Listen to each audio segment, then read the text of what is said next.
agência de emprego, referência no mercado, oferecendo soluções eficientes para a contratação de mão de obra qualificada. Fomos eleita melhor agência de emprego no Top of Mind Internacional em Londres e marcamos presença como a única agência expositora no CONAR, o maior congresso de RH da América Latina. Nossa marca também ganhou visibilidade global ao ser exibida na Times Square, em Nova York, e conquistamos o prêmio CDL em Mauá por 2 anos consecutivos. Somos a Moderna Emprego e estamos proporcionando oportunidades.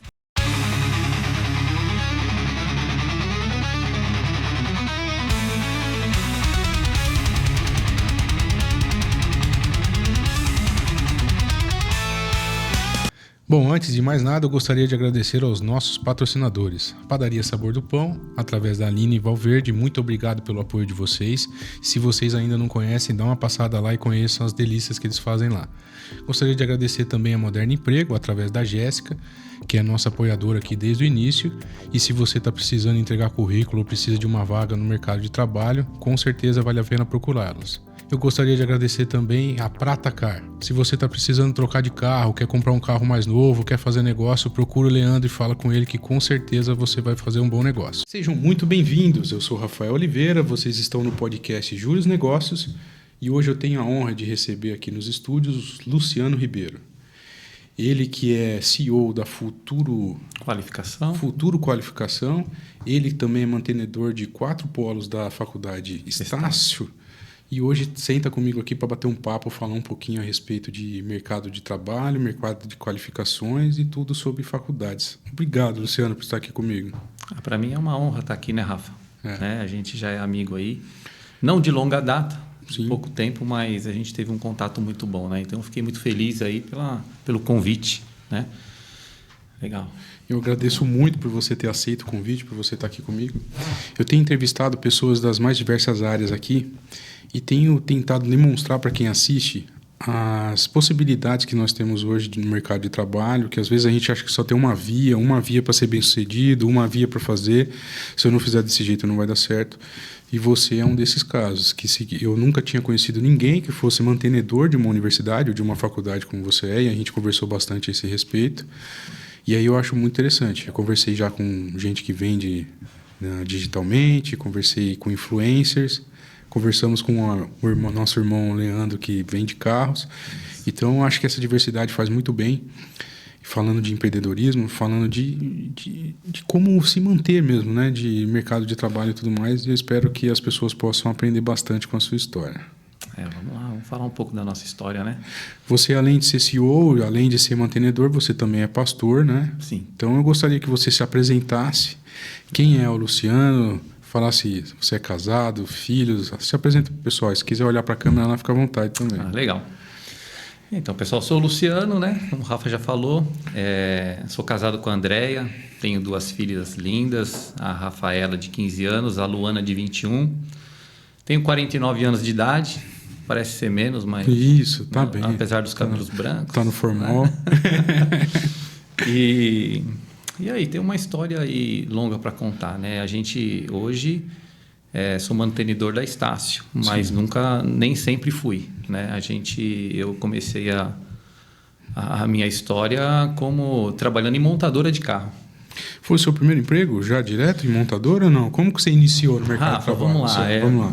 Eu iniciei muito cedo, né? Não posso falar que por uma necessidade, mas por conta de eu ver o meu pai e minha mãe trabalhando, eu queria também ajudar. Né? Então, eu com 12 anos, naquela época, não sei se você conhece geladinho.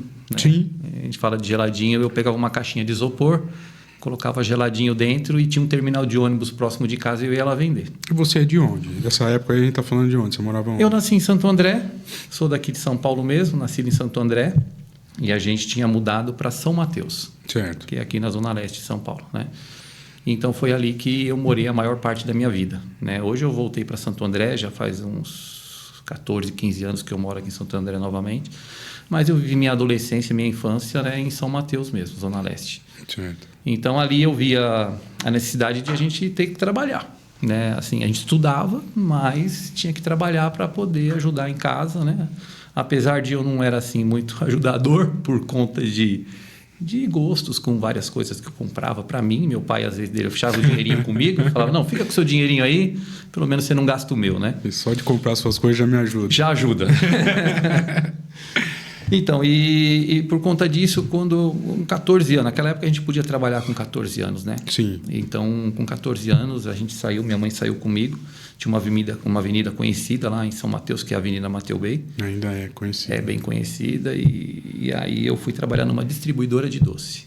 Certo. Né? Entrei como empacotador, depois fui para o balcão, trabalhei como vendedor. E nessa distribuidora eu fiquei 4 anos trabalhando, registrado.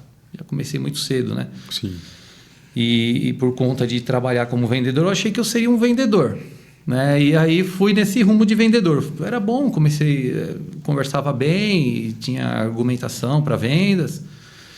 E aí eu parti para uma outra empresa de vendas, que era para vender produtos para mercearia. Né? Sim. E meu pai, meu pai trabalhava na Ford, como eu disse, né? Trabalhava numa montadora. E a gente, quando criança, né? O pai trabalha numa montadora de carro, você começa a gostar de carro. E aí eu falei, um dia eu vou trabalhar, né, nessa montadora. E o tempo foi passando, né? E eu, na área de vendas, aí a gente fica meio sem saber que rumo tomar. A gente, né? Adolescente, não tem, né? Eu até comento hoje, eu falo com os mais jovens, né? Eu estou com 49 anos, mas eu falo, se eu tivesse 20 anos com a cabeça que eu tenho hoje, eu acho que a gente conseguia produzir bem mais, né? Com toda certeza. Porque a gente, jovem, a gente não tem muita cabeça, não pensa muito, né? Apesar que os jovens hoje têm muita informação. A gente não tinha tanta informação naquela época, né? E aí, enfim, fui trabalhar trabalhei na distribuidora de doces, saí dessa distribuidora para trabalhar como vendas, produtos de mercearia. Depois fui trabalhar vendendo para restaurante japonês. Mudei o foco, né? Um amigo que arrumou esse emprego para mim de vendedor, que eu me dava bem com vendas, e ele me colocou lá. E nesse meio período, 4 meses que eu trabalhei ali, o meu pai ali dentro da Ford teve uma oportunidade naquela época eles estavam contratando. Meu pai levou um currículo meu e eles me chamaram para entrevista. E nessa entrevista eu passei na entrevista e comecei a trabalhar nessa montadora. E que ano que a gente está falando isso? Olha, isso foi em 95, Rafa. 95. Eu entrei na Ford em 95. E trabalhei na Ford por 24 anos e 9 meses. Olha só. Eu saí da Ford em 2019 agora. E aí você entrou na Ford fazendo o quê? Entrei na Ford, primeiro serviço que eu entrei, trabalhei na guarda patrimonial. Entrei como guarda patrimonial, né? Certo. Trabalhei por uns 2 anos na guarda patrimonial. Depois a Ford acabou terceirizando essa área e eu fui para a linha de produção. Aí trabalhei na área de pintura, um período. Depois trabalhei na área de tapeçaria, montagem final de veículos, até que nesse meio período eu tinha parado de estudar, né? A gente se preocupa com o trabalho, eu tinha parado de estudar e eu voltei a estudar, eu fiz administração de empresas. Certo. Nesse meio período, quando eu trabalhava na guarda, pensando num crescimento mesmo dentro da companhia, né? E me formei, só que as oportunidades lá eram um pouco mais difíceis, né? Porque a gente trabalhava no setor de produção. E aí fui me aprimorando, fui fazendo cursos. Aí eu fui fazer outra faculdade de gestão financeira. Aí nessa época que eu fiz essa faculdade, eu já fui para um setor que era a área de qualidade lá dentro. Por lá eu trabalhei por uns 10 anos nessa área de qualidade. Né? Eu saí de lá, eu estava na logística. Né? Certo. Porque eu sou de explorar bastante, de conhecer bastante. Né? E, enfim, aí fui parar de logística. Trabalhei na área de análise de... É como se fosse assim, lá tem uma parte que a gente trabalha que faz a contagem de todas as peças que tem dentro da fábrica. Né? A gente chama de inventário. Certo. Área de inventário. Então, só nessa área de inventário, antes de a Ford, de eu sair, né, em 2019, eu trabalhei mais 6 anos nessa área. Saí da área de qualidade, fui para essa área e fiquei mais 6 anos trabalhando lá. E a Futuro entrou na sua vida quando? Então, a Futuro, cara, ela entrou em paralelo. Porque assim, eu e minha esposa, a minha esposa, eu conheci ela, né? Minha esposa Andréia, amo minha esposa, te amo, amor. Né? E por que eu falo, né? Eu falo assim que atrás de a gente sempre tem um ditado que diz que atrás de um grande homem sempre tem uma grande mulher, né? Sim. Esse é o ditado. Eu falo que não é atrás, é ao lado. Sim. O homem que tem a mulher dele, que anda ao lado dele, ele vai viver bem, ele vai ser bem sucedido, né? Então eu me considero bem sucedido, primeiro, perante Deus, né? que eu sirvo ao Senhor. Segundo, porque eu tenho uma família abençoada, né? Então, quando eu casei com minha esposa, ela era professora de informática. E aí a gente, nesse meio tempo, acabamos abrindo uma escola de informática. Na verdade, ela abriu essa escola, ela, a irmã dela, né? E elas começaram a administrar. E quando a gente casou, eu entrei como um investidor. Eu falei, então vamos aprimorar, vamos ampliar. E eu entrei como investidor, mas quem trabalhava lá era ela. Sim. Né? Então, todo esse período, quem administrava a Futuro Qualificação era a Andréia. Em paralelo, eu que ajudava com algumas coisas, né? Sim. E quando então, assim, a gente tinha eu trabalhando na montadora e ela trabalhando em paralelo nessa empresa nossa. Eu tenho essa empresa desde 2003. A Futuro Qualificação desde 2003. 22 anos. 22 anos. Nós estamos há 22 anos? Não. Já está indo para... Isso. 2003, 22 anos. Isso mesmo. Então, esse em paralelo que a gente teve, a gente foi aprimorando. Então, a gente tinha curso de qualificação profissional, a gente trabalha com adolescentes, formação de adolescentes na área de informática, área de inglês, né? Aí, com o tempo, a gente colocou o supletivo, né? Que é a formação do ensino médio, né? Também a gente tem a distância, que é o supletivo. E quando eu fui sair da Ford, eu saí por conta da Ford, porque a Ford ela fechou aqui no Brasil, né? Não tem mais a companhia. E aí veio aquele medinho, né? Rapaz, o que a gente vai? Eu vou trabalhar junto com ela, o que eu vou fazer, né? Já tinha feito alguns cursos, fui ver algumas franquias de algumas marcas, né? Sim. E por fim, nós dois conversando, ela falou, poxa, veio um pessoal de uma faculdade procurar a gente. Por que a gente não coloca essa faculdade aqui e você administra? E aí, cara, foi que primeiro a gente colocou, né, diante de Deus, né? Oramos juntos e, cara, e essa porta se abriu. E eu falei, então deixa que eu cuido dessa parte da faculdade. Aí você pergunta para mim, você tem conhecimento nessa área? Não, Rafa, não tinha conhecimento. Só que o conhecimento a gente vai adquirindo com o tempo. Certo. Né? A gente tem que pensar o quê? Eu sempre penso assim, né? A gente tem que buscar o conhecimento.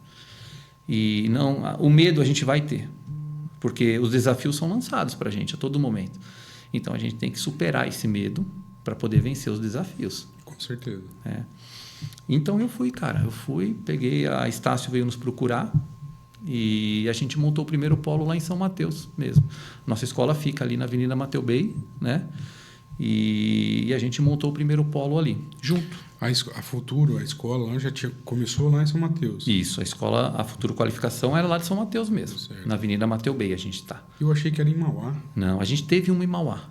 Antes? Não, a segunda unidade, a gente teve uma segunda unidade da Futuro Qualificação, que foi aqui na Avenida Barão de Mauá. Esse já era o nome fantasia dela mesmo? Era Futuro Qualificação, já era esse nome. Entendi. Né?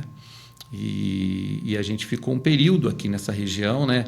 Mas foi um período de transição, quando a minha esposa teve minha primeira filha, e a gente acabou dando prioridade, ela que administrava as duas, e foi um período meio conturbado, assim, a gente acabou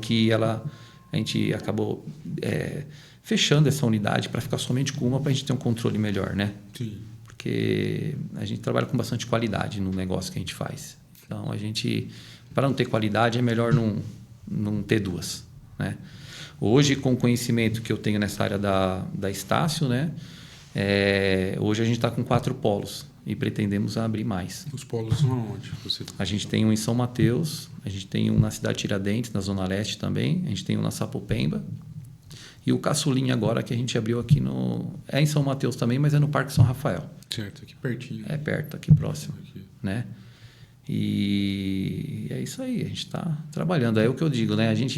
Eu aprimorei, mudei, virei uma chave na minha vida e fui para essa área da educação, né? Então chegou um momento na sua vida que você estava fazendo 3 coisas. Então você era CLT, você administrava a empresa de vocês, de cursos, Isso. e ainda pastoreava a igreja. Pastoreava a igreja. E era pai, e era esposo. Como é que faz para equilibrar tudo isso aí? E síndico do prédio, né? Não falei isso ainda, né? Foi assim, o síndico do prédio foi uma coisa que surgiu, eu gosto de administrar, então foi algo que eu administro e hoje já faz uns 14 anos que eu sou síndico, né, onde eu moro. Mas por parte administrativa que eu gostava e a gente administra até hoje. Pastor, cara, é um chamado que a gente tem, né? A gente não escolhe ser pastor. Eu escolhi ser pastor, né? Como que eu não posso dizer que a Bíblia fala que muitos são chamados e poucos escolhidos, né? Eu agradeço a Deus porque eu fui um deles, né? Eu tive uma vida, meu pai e minha mãe, desde muito cedo, né? Eles são cristãos, né? E por conta disso, eu e a minha irmã também indo na igreja. Começamos na igreja, eu tinha 10 anos de idade.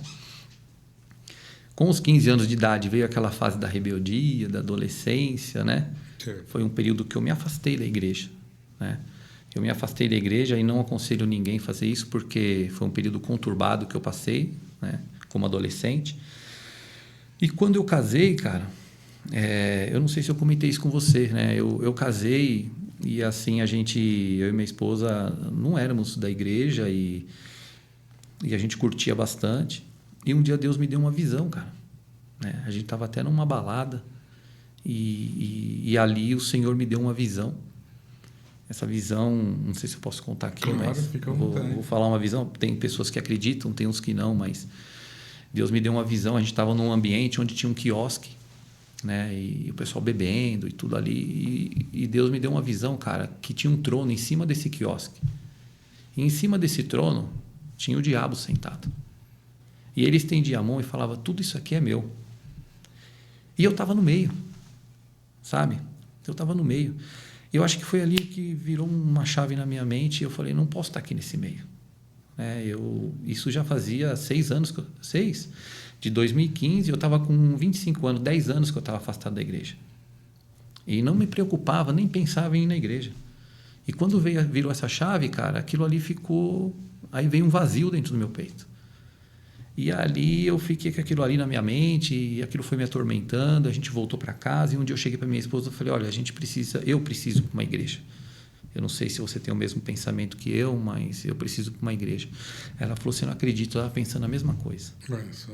Cara, então assim, foi uma decisão juntos, né? Nós não tínhamos filhos ainda e a gente foi para a igreja, entregamos a nossa vida para Jesus. Isso foi em 2001, cara. Entreguei minha vida para Jesus. Antes da empresa? Antes da empresa. Não, já tinha a empresa, mas assim, quando a gente casamos em 2000. Em 2000 a gente montou assim, mas não tinha empresa ainda, né? Era mais uma escolinha, né? Em 2003 que a gente realmente fomos lá, abrimos uma empresa e fizemos tudo certinho, né? E aí, cara, a gente... depois que eu aceitei Jesus, cara, uma coisa assim foi transformador na minha vida, sabe? Em todos os sentidos, né? Família, aí veio minhas filhas, né? E eu, assim, muito envolvido nas coisas da igreja. E, assim, o pastor me convidou a estar... O primeiro convite que eu tive, isso já um longo período, né? Eu recebi minha unção pastoral em 2010, né? Então, eu tive um bom período na igreja, eu fiz teologia, né? Estudei teologia, aprendi um pouco do conhecimento da palavra, apesar que o conhecimento mesmo vem da leitura bíblica, né? Com certeza. Vem, né, de você aprender. E foi nesse período que o pastor me convidou. Meu pai era pastor também, né? E é um chamado a gente falava dirigir igreja, né? Mas, na verdade, eu assumi a minha primeira igreja foi em 2010 para 2011, assim. E aí, nessa igrejinha, era um salãozinho. Eu fiquei por 4 anos ali, cuidando de pessoas, né? Porque o pastor é apacentador. Sim. E aí, cara, é uma coisa que mexeu bastante com a gente, né? Porque você pastorear pessoas é um cuidado que você tem que ter, né? E o chamado a gente tem que exercer. Sim. E aí, cara, eu fui 4 anos nessa congregação. Eu era de um ministério, né? Assembleia de Deus, ali do campo de São Mateus mesmo. Ficamos lá um bom período. Hoje eu estou em outro ministério, né? Tudo sempre na direção de Deus, mas foi um período muito bom que eu tive ali, né? nessa igreja. Pastoreei 4 anos essa congregação, depois pastoreei mais 1 ano outra congregação, que foi aqui no Parque Marec, que é próximo aqui, né? Sim. E a última igreja que eu pastoreei, que era do mesmo campo, né? Do mesmo ministério, fiquei mais 4 anos nessa congregação. Trabalhou a vida inteira, 24 anos você falou que trabalhou na... Na Ford foi 24 anos e 9 meses, cara. 24 anos como CLT. Isso. Como é que foi para você, de uma hora para outra, estar totalmente empreendendo? A sua renda vindo da sua produção mês a mês. Como é que foi isso na sua cabeça? Rafa, de princípio, cara, quando eu me vi, vamos se falar, desempregado, né? Sim. A gente vivia com 2 rendas. Quando eu me vi desempregado, e eu estava, uma época, minha filha já pensando em uma faculdade, eu falei, cara, eu preciso fazer alguma coisa. Eu preciso bolar algo para mim fazer. Não pensava vou ser bem sincero, não pensava em trabalhar ali na escola, não. De princípio, não. Sim. Né? Porque minha esposa já trabalha lá, ela já desenvolve um bom trabalho lá, não pensava nisso. Pensava em montar uma franquia, uma coisa assim, que eu via pessoas, né, bens com franquia, né? Só que, cara, é o que eu falo, assim, é tudo através de oração e buscar a Deus em primeiro lugar, né? Porque a palavra de Deus fala, buscai a Deus em primeiro lugar, a sua justiça, e as demais coisas vos serão acrescentadas. Então, quando você se coloca na posição e busca Deus, Ele te dá o caminho, cara. Ele te mostra o caminho que você tem que seguir. E as portas vão se abrindo, né? Então, quando a gente orou, buscamos ao Senhor, quando eu saí da Ford, já fui trabalhar com a minha esposa. Ficamos lá, fiquei na escola, aí surgiu essa oportunidade de a gente ter a parceria com a Faculdade Estácio. E aí veio tudo no meu colo, sistema, veio tudo no meu colo, né? Isso foi em 2019. Logo que eu saí da Ford. Eu saí da Ford em maio de 2019. E quando foi em setembro de 2019, eu já estava com a Estácio lá junto com a gente. Um polo. Um polo. Começou com um polo. Começamos com um polo. E ali a Estácio, hoje, é EAD, né? Hoje eu tenho semipresencial lá no polo de São Mateus, né? Mas no começo era totalmente EAD. Você começou quando de 2019? Comecei em setembro de 2019. Lá. Em março de 2020 estoura a pandemia. Foi. Como é que foi isso? Você está falando que era EAD, então eu imagino que a transição não tenha sido tão difícil. Mas e interessados em fazer? Como é que foi esse período para você? Então, a pandemia ela ensinou bastante a todo mundo, né? Sim. Apesar de muitas perdas, né? A gente ficou muito triste por algumas perdas, alguns amigos, mas assim, a pandemia ela mostrou que ela fez a gente sair do comodismo, né? Porque a gente se acomoda muito fácil, o ser humano se acomoda muito fácil.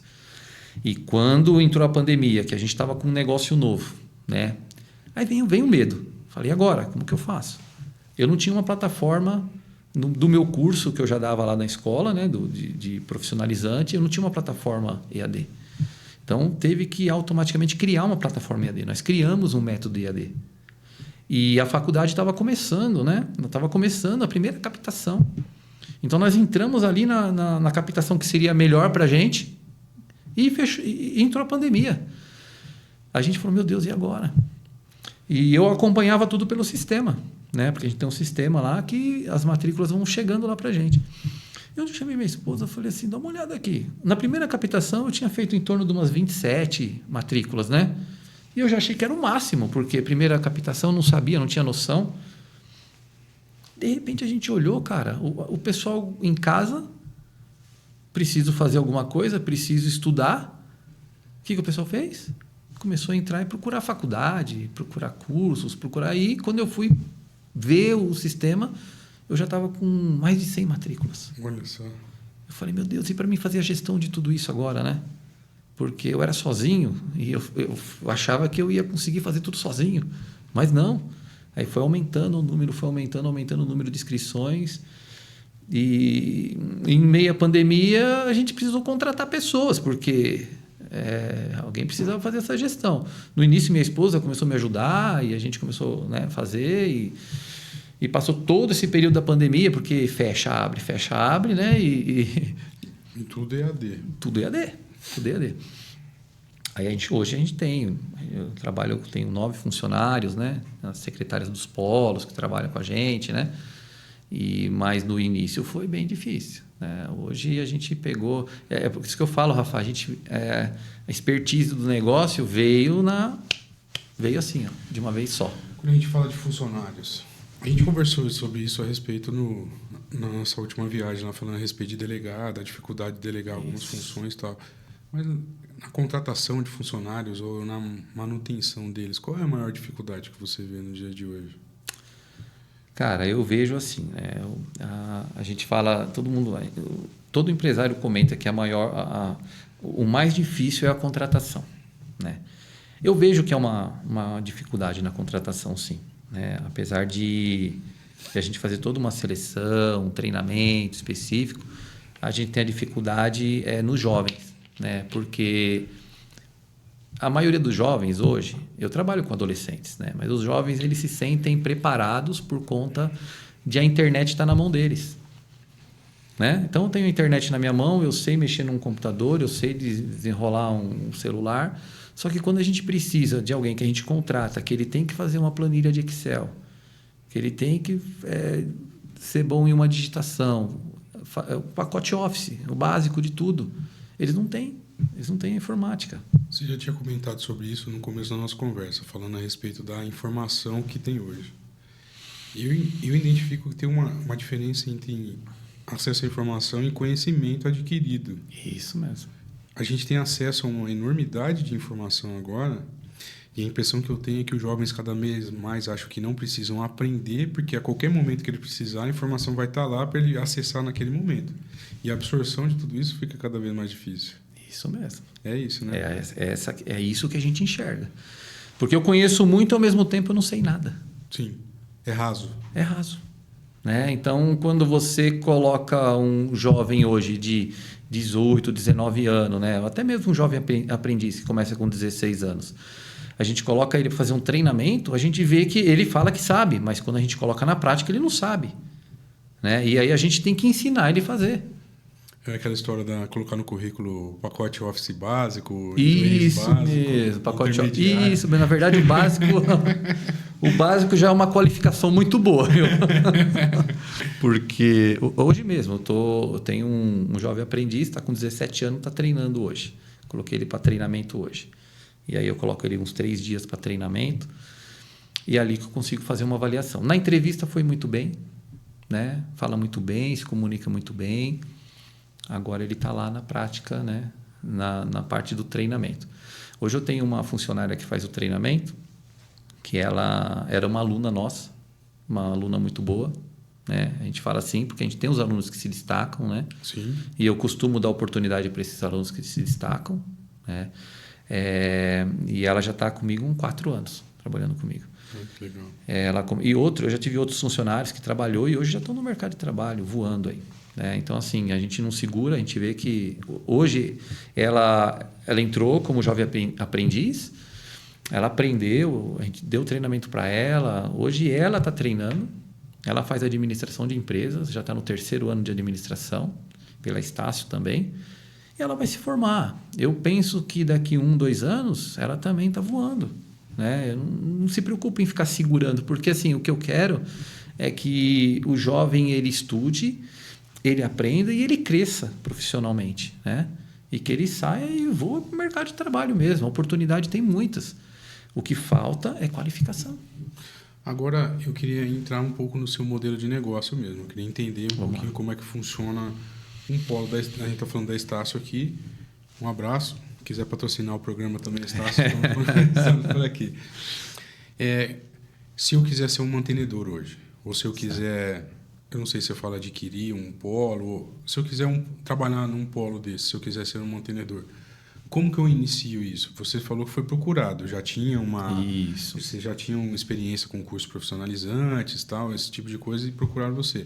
Mas quem está assistindo agora e que, eu nunca tinha pensado nisso, pode ser, né? Podia ser. Qual é o pontapé inicial? A Faculdade Estácio, ela veio, ela já tem há mais de 70 anos, ela veio do Rio de Janeiro, né? Então, assim, hoje a Faculdade Estácio ela tem mais de 2.000 polos em todo o Brasil. No início que ela veio para São Paulo, ela chegou aqui, se não me engano, em 2016. Não é muito antiga, mas chegou em 2016 com os primeiros polos de faculdade. Então, ela procurava, de princípio, parceiros que já trabalhavam na área, né? Ou tinham escolas, colégio, ou tinham escolas de informática, inglês, né? E ela procurava esse perfil tinha os consultores, então eles procuravam esse perfil. Foi quando eles me encontraram, né? Sim. Não só ele, como outras faculdades também procuravam na época. Eu dei mais preferência para Estácio por conta da simplicidade que eles chegaram até a gente, né? Pela facilidade de conversar com eles. Eu gosto de trabalhar com essa empresa, né? Eu posso falar que eu gosto de trabalhar com essa empresa. Todas as empresas têm as divergências, mas ela é uma empresa fácil de se falar, né? De se tratar. São bastante maleáveis em vários assuntos, né? E então ela procurava. Hoje, como assim, cresceu demais o número de polos, né? Então hoje, para você entrar como mantenedor, você não entra mais. Ela só, se tiver novos polos, ela passa para os mantenedores que já estão com ela, né? Tem bastante mantenedores. Então ela procura os próprios mantenedores. Vou abrir mais uma praça de polo. Então se você está na região próxima, ela vai te procurar primeiro. Né? Eu estou ali em São Mateus, naquela região da Zona Leste. Se tiver que abrir um polo na Zona Leste, ela me procura primeiro. Sim. Se tiver algum na região aqui de Mauá, que tem aqui em Mauá também, ela vai procurar quem é de Mauá. Então, isso também é uma visão de negócio para não atrapalhar o parceiro, né? Com certeza. Então, ela faz isso. Então, hoje ela não abre mais para novos mantenedores. Não está abrindo, pode ser que mude, mas por enquanto está nesse perfil dessa forma. Entendi, mas esse modelo de negócio, existem outras faculdades que fazem. Existem outras também. E podem, inclusive, abrir para outros mantenedores. Isso mesmo, né? Tem vários nomes aí, não vou falar os nomes, são as minhas concorrentes. Tá ótimo. Eu gosto de concorrência. Eu estou numa região que tem bastante polos de faculdade, várias empresas. E é bom, sabe? Porque a gente não pode pensar só na gente, né? A gente tem que pensar no crescimento da população com relação à educação. Sim. Né? Isso é importante, porque a pessoa que recebe uma educação e tem a educação e busca a educação, ela vai ser uma pessoa bem-sucedida. Tá, mas aí falando, beleza, a Estácio abriu para novos mantenedores e me procurou. O que eu preciso apresentar para ela de infraestrutura? Que eu compro? É como se fosse uma franquia, alguma coisa assim ou não? Não, elas têm, assim, ela te procurou, ela te buscou, ela vai pedir, é claro, ela vai pedir o espaço, porque para cada tipo de polo, a gente trabalha com o polo que é o semipresencial, né? Que a gente chama de polo UG, tem o polo M e o polo P, certo? E os polos satélites. Então, tem os polos que é a partir de 55 metros quadrados até os polos de 400 metros quadrados. Certo. Né? Então, ela vai procurar o perfil para você ser dentro do espaço que você tem. Né? Então, eu tenho polos hoje que é satélite, são polos menores, de 60 e poucos metros quadrados, e tem o polo de 350 metros quadrados que se encaixa no polo M, que é o polo semipresencial. Correto. Né? E aí tem um manual todo que a gente fala, um manual de estrutural, que você vai seguir aquele manual que eles fornecem para você. Que é o padrão deles. Que é o padrão deles. Certo. Como fachada, tamanho de letra, cores, né? O padrão deles, você tem que seguir o padrão certinho para você montar o polo. Toda essa montagem do polo é responsabilidade do mantenedor. Certo. Eles dão um incentivo para você montar, mas é um incentivo. Né? Aí vai partir de você seguir o manual, aí você segue o manual, tem o prazo e tem as validações. Cada prazo, cada parte que você vai montando, você vai mandando, porque a gente trabalha tudo com um book fotográfico. Né? Eles analisam tudo pelo book fotográfico. Vídeo, você manda e eles vão aprovando. Né? Você tem que seguir todo o sistema do MEC, né?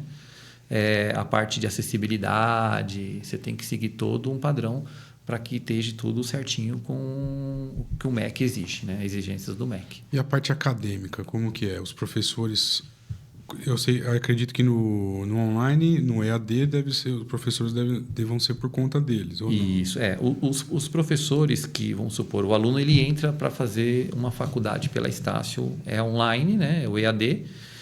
A gente trabalha com 4 modalidades, que são o EAD, tem o Flex, tem o ao vivo e o semipresencial. Então, começando pelo EAD, ele vai fazer... É claro que teve agora há pouco tempo, né? Teve um marco regulatório que mudou algumas coisas, né? Mas não vai fugir muito porque a Estácio sempre está preparada e olhando lá na frente, né? Seguindo os marcos regulatórios para poder trabalhar, né? Corretamente. Então, ele vai entrar dentro de uma plataforma de estudo. Dentro dessa plataforma de estudo, ele vai ter ali, ele tem as disciplinas para ele estudar, tem os temas para ele estudar, tem os vídeos que ele vai ver, né? E também tem um chat help, que a gente chama de chat help, onde ele fala com o próprio tutor do curso dele. Para cada disciplina tem o seu tutor do curso, que é o professor. Né? Então, ele fala ali. O que o polo administra? O polo ele dá todo o suporte para esse aluno. No sentido o quê? No sentido de acesso à plataforma, no sentido da gestão das notas deles, como eles enxergam as notas. E o polo também, o aluno que faz o EAD, ele vem fazer a prova no polo. Então, a gente no sistema lá do polo, ele vem e faz a prova lá. Né? Então, assim, ele estuda em casa, mas faz a prova lá no polo. Entendi. Ele tem que vir fazer a prova. E são todas? Não, nem todas. É algumas que são selecionadas para que ele venha fazer durante o período do semestre dele. Até para ter um controle também, se é o próprio aluno que está... Se é o aluno que está estudando. Está estudando. Senão vira bagunça, né? Mas então a Estácio, ela tem essa... como que eu posso dizer? Esse controle, né? Para saber. Tanto que o aluno ele tem um aplicativo no celular dele e quando ele chega a fazer a prova, ele tem um código e a localização. Então, ele baixa ali a localização na hora e digita esse código no computador para mostrar que ele está ali naquele momento ali fazendo a prova dele. Muito bom. Né? Uma tática que a Estácio usa. Né? E quando é semipresencial? Isso. Aí tem esse formato que eu te falei, o EAD. O formato Flex, como funciona? Ele vai fazer o EAD, mas ele tem um laboratório virtual. Eu vou dar um exemplo. Curso de engenharia. Ele tem um laboratório virtual, né? Biomedicina, ele tem um laboratório virtual, né? E esse é o modelo Flex. Modelo ao vivo. O ao vivo ele tem um horário certo para ele poder estudar. Então, vamos supor, ele faz ali pedagogia ao vivo. Então, quando vai ter um horário, tipo às 18 horas, ele vai estudar aquele período ao vivo. Vai entrar um professor ao vivo e ali o professor vai dar aula para ele. Ele não consegue ver essa aula depois de novo, porque é ao vivo. Fica gravada. Fica gravada. Ele consegue até voltar e ver essa aula, mas ele tem aquela aula, ele não pode... naquele período dele, ele vai assistir aquela aula. Entendi. Né? E o semipresencial que vem, o semipresencial ele já iniciou aqui em São Paulo, ele começou em julho do ano passado, né, para a Estácio. Ele já vem com alguns pilotos, né, que ficam na parte do interior de São Paulo, e agora eles começaram um piloto que foi em julho do ano passado. Então, começaram o semipresencial e os polos estão se aprimorando para ter o semipresencial. Hoje, os alunos que estão fazendo o semipresencial, eles têm um encontro presencial com um professor, né, que a gente chama de orientador profissional. Então, os alunos vêm lá, estudam na plataforma, pegam as dúvidas e tem um horário que eles vêm ao polo para poder tirar essas dúvidas com esse orientador. Né? Esse orientador educacional ele vai dar todas as orientações para ele durante o período de 2 anos, que a gente chama que é até o 4º semestre. A partir do 5º semestre, ele já vai ter aulas práticas. Né? Exemplo, educação física, né? Tem algumas áreas que ele já vai ter. São feitas lá no polo. São feitas lá no polo mesmo. Nutrição, né? E esses professores que vão lá ministrar essas aulas, a Estácio que manda você? Esses professores, a Estácio que vai fornecer para nós. Ainda não temos a aula, né? Práticas, porque, como eu te disse, iniciou... Agora. Então, a partir de julho de 2026, a gente vai ter esses professores no polo, direcionados pela própria Estácio. Muito legal.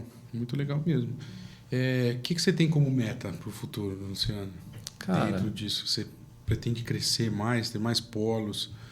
Você quer tentar uma outra área também? O que faz seu coração queimar ainda? Olha, hoje eu estou bastante envolvido nessa área, né? O meu pensamento hoje é abrir mais polos, né? Mas a gente nunca pode ficar sempre, é o que eu falo, né?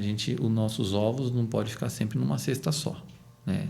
A gente tem que ter sempre um plano A, plano B, plano C. Se eu pensasse que hoje eu trabalho na Ford, minha esposa não precisa trabalhar, ninguém precisa trabalhar, eu tinha saído de lá e hoje eu estava meio perdido, né? Então, eu já tenho umas ideias de outros negócios, né? Que eu já venho aí com o tempo trabalhando nesse negócio, que eu acredito que... Eu acredito muito no mercado imobiliário, né? Sim. Que é um mercado que tem um crescimento aí fantástico. Então, assim, eu penso em ter algumas coisas nesse sentido, no mercado imobiliário. Algumas casas de aluguel, alguns investimentos em alguns imóveis, entendeu? Eu já tenho alguns. Construção, né? também. Construção. Eu tenho um amigo muito querido nosso, que ele é construtor, né? E aí, a partir dele, a gente já começou, isso aí em 2018, a gente começou construindo algum apartamento sem condomínio, que chama, né? É o Ivan? O Ivan. Um abraço pro Ivan. Um abraço pro Ivan, um grande amigo meu, né? E a gente começou num primeiro projeto, a gente fez, né, um primeiro apartamento. E aí depois entrou, um pouco antes da pandemia, a gente acabou entrando, esse a gente fez, vendeu, a gente fez outro, né? E aí acabou entrando a pandemia, esse apartamento que eu tinha eu aluguei, ele alugou alguns também.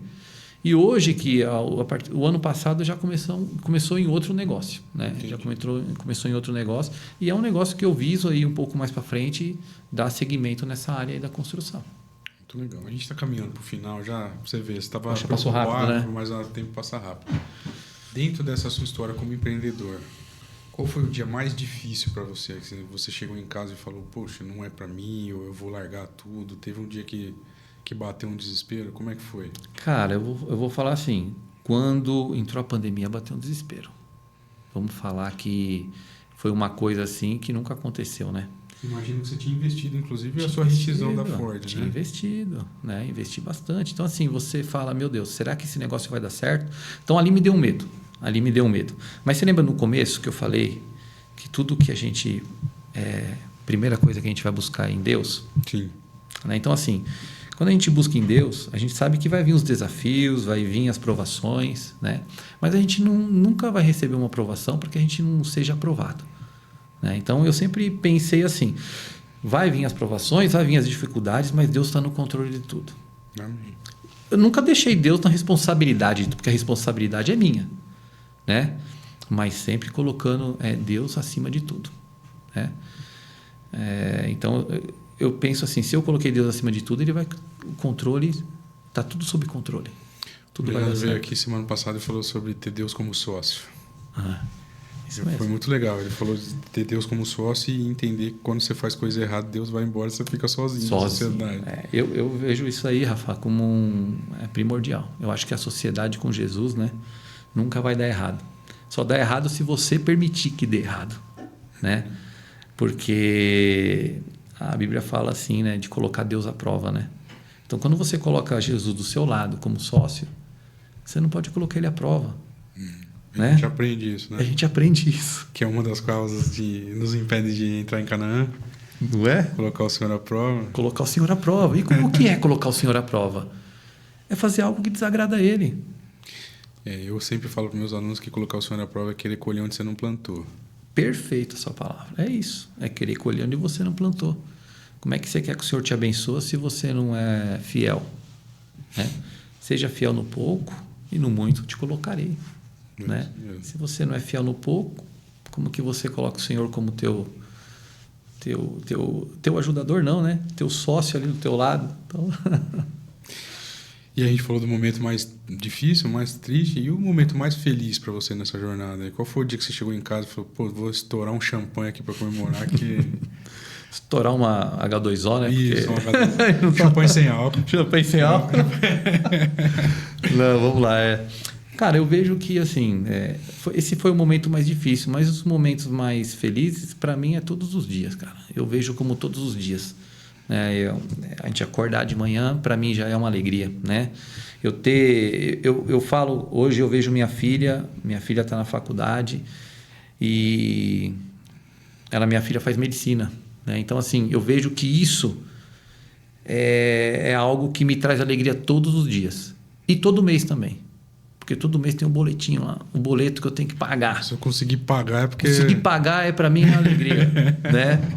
Então, eu agradeço a Deus todos os dias que Ele tem dado condições, né, para a gente poder pagar uma faculdade, pagar o colégio dos filhos, né? E também não esquecer da gente, né? Eu falo assim, mas você só gasta com os filhos? Não, eu não esqueço de mim e da minha esposa também, né? A gente tem o nosso momento. Isso. Né? A gente tem o nosso momento e tem momentos que a gente reserva para a gente, né? Como eu disse, né? ao lado de um grande homem, né, tem sempre uma grande mulher, né? E eu vejo que a gente caminhando juntos, para mim é um motivo de alegria. Ter a família junto, a família próspera, a família todos servindo ao Senhor, dentro da igreja, adorando a Deus, né? Como eu disse aqui, hoje eu estou num ministério que a gente está juntos, né? No mesmo ministério, na mesma igreja, é uma igreja que eu vejo que abre portas, é uma igreja que tem uma visão totalmente diferente, né, da religiosidade, e a gente tem uma visão de pessoas sendo curadas, transformadas, pessoas sendo restauradas, né? A gente dá um curso lá que é o curso do Homem ao Máximo, que para mim é o máximo esse curso, que você vê vidas sendo transformadas. Então, tudo isso me traz alegria, Rafa. Tudo isso, cara. Então, na vida profissional é isso. Na vida conjugal, você ter uma esposa e os filhos que estão ao seu lado, né? No trabalho, é você ver Deus prosperando, né? Porque quando a gente planta, tudo que a gente planta, a gente vai colher. Sabe, você falou disso, eu lembrei. Eu estava vendo um podcast que chama Biblecast, que são de teólogos também, falando a respeito das coisas. E eu guardei isso para mim. Já faz tempo que eu vi isso. Fala, todos os dias, quando você acorda, você tem uma escolha. Você pode enxergar a vida como um fardo ou como uma dádiva. A partir dessa escolha que você faz a hora que você acorda, é que você vai ditar como é que vai ser seu dia. É isso. Eu acordo todo dia bem cedo, porque eu levo minha filha para a escola bem cedinho. E quando eu volto, ainda a minha esposa está dormindo, então é um momento meu ali que eu estou tomando meu café. Já traz pão ainda? Trago pão, trago um pãozinho. Aí eu fico ali meditando, cara, um devocional meu ali com Deus, falando com Ele, trocando uma ideia e falando, Senhor, hoje é o dia, o que eu tenho que fazer, que o Senhor possa, né, estar na frente de todos os meus negócios, que o Senhor venha tirar os impedimentos, né? Que o Senhor venha guardar minha casa, minha família. Então, ali é o momento que eu falo com Deus e a partir dali, cara, eu tenho certeza que meu dia vai ser um dia abençoado. Amém. Você entendeu? Muito legal. É a convicção de quem a gente serve. Sabe que vendo você falando a respeito das suas filhas, e no começo você falou do seu pai, eu lembrei do meu pai também. Lembrei que eu queria ser igual ao meu pai. Meu pai trabalhava na Philips. Eu acho, não sei se eu comentei com você, que meu pai trabalhou muitos anos na Philips, e tudo que eu queria era entrar na Philips. Você falou que entrou na Ford por conta do seu pai. Do meu pai. Tudo que eu queria era entrar na Philips também. Eu tinha sonhos claros, que era entrar na Philips e comprar um Gol quadrado. Era o que eu queria. E Deus mudou tudo. Quando eu tive a oportunidade de cursar uma faculdade também.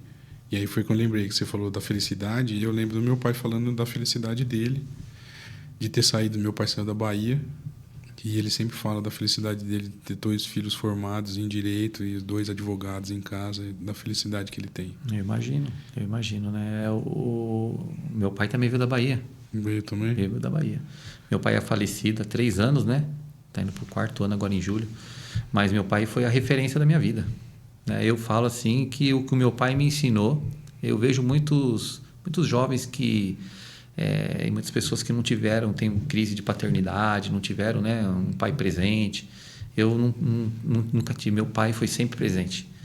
Meu pai e minha mãe foram sempre presentes na minha vida. Meu pai, assim, eu sempre digo, né, que meu pai foi quem forjou meu caráter foi através dele, da perseverança dele, da fé que ele tinha. Ele tinha uma fé assim tremenda, né? Então, meu pai era um pastor que, cara, se eu precisasse de um conselho, se eu precisasse de qualquer coisa, eu buscava ele, porque eu sei que havia uma palavra de conselho. Às vezes a palavra que vem pra gente, daquela primeira, porque a gente vai sempre pedir um conselho achando que a pessoa vai falar o que você quer ouvir. Sim. E nem sempre o conselho é o que você quer ouvir, né? Às vezes um conselho bom para você vai doer, só que ele vai servir, né? E às vezes o conselho do meu pai doía, às vezes era como se fosse uma chinelada. Só que depois que passava o período, você fala, rapaz, merecia aquela chinelada. E aí você via que era o conselho certo, né? Ele colocava sempre você no caminho correto. Então eu agradeço a Deus pela vida dele. Ele teve uma trajetória fantástica nas igrejas, né? Como um homem de Deus. E o Senhor resolveu levar ele, né? Foi um momento triste, mas hoje a gente está tudo, graças a Deus, está superado, né? E deixou saudades, né? Isso que é o mais importante, né? Deixar saudade e a lembrança boa, né? Deixou um legado. Bom, a gente está finalizando aqui. Eu queria te fazer, dentro dessa sua trajetória toda aí, qual a importância de uma assessoria jurídica para você? O que você imagina da importância de ter uma retaguarda, né, jurídico em tudo isso. Rafa, eu acho que todas as empresas é essencial você ter um jurídico, né? Porque hoje em dia tudo é processo, né? Funcionário te processa. Então, assim, ele tem que processar, às vezes tem que entrar nessa fase para o advogado poder agir, né? Sim. Hoje em dia tem para os dois lados, né? Antes o advogado era só para um lado, hoje tem para os dois lados. Empresários precisam ter uma assessoria jurídica, né? Como também o funcionário tem que ter, né? Então, assim, eu vejo uma coisa muito importante. Na minha área, todas as áreas, para todos os empresários, é importante ter um jurídico, né? Entendi. Imagino que na sua área eu já presenciei bastante situações. O aluno se inscreve e não aparece, quer o dinheiro de volta. Tem bastante. Tem muita coisa. Tem bastante. Eu já tive alguns casos aí que, se for comentar aqui, vai longe, né? Mas já tive uns casos aí de pessoas que, assim, é o que eu falo. Eu não tive, quando aconteceu algo comigo, eu não tive um jurídico muito bom, né? Eu acabei perdendo processos por conta de não ter um jurídico bom na empresa, né? Hoje eu tenho, né? Se eu precisar, eu tenho rápido. Né? Já tenho, agora eu tenho. Mas eu não tive, assim, eu não posso falar que eu tive um jurídico muito bom, porque algumas situações que praticamente a empresa estava certa, a gente acabou perdendo por conta de não ter um jurídico bom. É porque faz uma diferença também. Eu nem vou fazer julgamento de se foi certo ou errado. Quando você contrata alguém para te acompanhar na sua atividade toda, é diferente, que ele já entende, já sabe, negócio, já entende o seu modelo de negócio. Procurar alguém para apagar um incêndio só também, às vezes fica complicado. Fica complicado. A gente entende que, assim, é complicado, é que nem você falou. Se você já tem uma pessoa que acompanha o seu processo, fica mais fácil porque ele já conhece conhece a tua área, né? Sim. Conhece, já tem expertise nisso, né? Eu sempre falo, quando a empresa fecha comigo, que eu estou lá para eles não terem processo. Eu não quero processo. Eu quero evitar que chegue nessa fase processual. E é isso que às vezes os empresários não pensam, não né? entendem, né? Só olha para um lado do negócio. E aí, às vezes, o prejuízo é maior, né? Por não ter essa assessoria, às vezes o prejuízo sai maior. Luciano, eu queria que você olhasse para aquela câmera agora e mandasse uma mensagem para quem está tentando equilibrar. Eu vejo você um cara equilibrado. Eu gostei muito das suas respostas aqui, de conseguir equilibrar, que é uma das aventuras, equilibrar o nosso lado profissional, do lado espiritual, que muitas vezes não... Eu separo o lado espiritual do lado pastoral. Claro. O pastoral tem a ver com serviço também, né? Então são coisas diferentes. E ainda tem o lado marido, o lado pai. Qual dica, qual conselho você pode dar para quem está assistindo a gente e está tendo dificuldade de equilibrar essas coisas? Vamos lá, então. Olha, primeira dica que eu dou é você servir a Deus. Essa eu acho que é você tendo um caminho onde você tem um relacionamento sincero com Deus, você vai conseguir absorver tudo. Você vai conseguir ser curado dentro do seu casamento, você vai conseguir ser curado profissionalmente, né? Então, outra coisa, não desista de tudo que você comece a fazer. O ser humano tem algo que se chama medo, né? Então, assim, o medo vai vir, né? Os obstáculos vão vir. Só que a gente tem que perseverar. Em todos os aspectos, a gente tem que perseverar. E se você perseverar até o fim, você vai conseguir atingir os seus objetivos. Então, o conselho que eu dou é não desista. E o conselho que eu dou é não se cobre demais. Às vezes, em determinados momentos na vida, a gente vai acabar deixando a desejar em uma dessas áreas. O que a gente precisa é aprender com os nossos erros, aprender a delegar, que é algo que eu tenho uma dificuldade enorme de delegar. Eu tento abraçar tudo lá e fica muito complicado.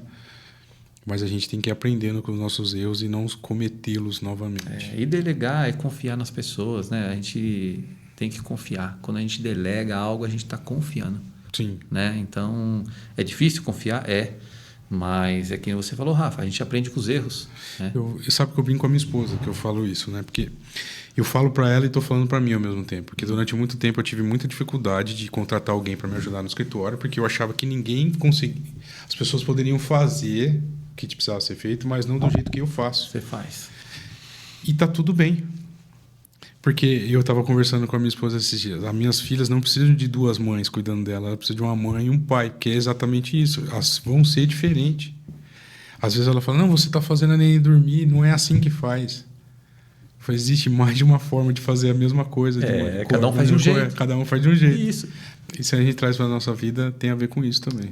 Nunca ninguém vai ser tão perfeito que nem você é perfeito no que você faz, né? Ah, mas eu sou perfeito no que eu faço. Mas a pessoa vai ser perfeita em outra área, né? Mas ela vai fazer, mas não com a perfeição que você faz. E quando a gente delega, a gente acaba tendo que ver algumas coisas que você não vai aceitar, claro. Mas você tem certeza do quê? Que a pessoa está fazendo algo que você não conseguiria abraçar tudo. Porque às vezes a gente não consegue entender que 6 vezes 4 e 4 vezes 6, o resultado vai ser o mesmo. Resultado, só mas se ele não fizer do jeito que eu quero, não é. Beleza? Luciano, mais uma vez, muito obrigado. Obrigado. Espero que você tenha curtido o papo, você tenha conseguido curtir demais. Relaxar. Muito obrigado pela sua presença. Parabéns pela sua história. Eu te admiro bastante. Obrigado, cara. E como eu te falei, estamos juntos nessa caminhada aí. Eu pode ter certeza que eu vou te azucrinar bastante ainda. Tamo junto, é o que eu falei. Faz pouco tempo que a gente se conhece, que a gente se conheceu agora na igreja, acho que faz uns 5 anos, mais ou menos, né? Mas parece que a gente se conhece há muitos anos, né? Também a gente pega umas viagens longas. Pega umas viagens longas para fazer, né, Rafa? Vai se conhecendo bastante. Que legal. Você que acompanhou até agora, muito obrigado por ter acompanhado. Eu peço para que você se inscreva no canal, compartilhe esse podcast com seus amigos, para que você deixe seu like, se você puder, comente e que você nos siga nas nossas redes sociais. Você tem a rede social das escolas? Tem, das escolas. Qualquer uma que você colocar lá. Polo Estácio São Mateus, Polo Estácio Parque São Rafael, Polo Estácio Tiradentes. Você vai achar a nossa rede social no Instagram, no Facebook. Boa. Se quiser me seguir, PR Luciano Ribeiro. Pastor Luciano Ribeiro. É isso aí, só seguir lá. É isso aí então, gente. Muito obrigado e até a próxima. Até a próxima.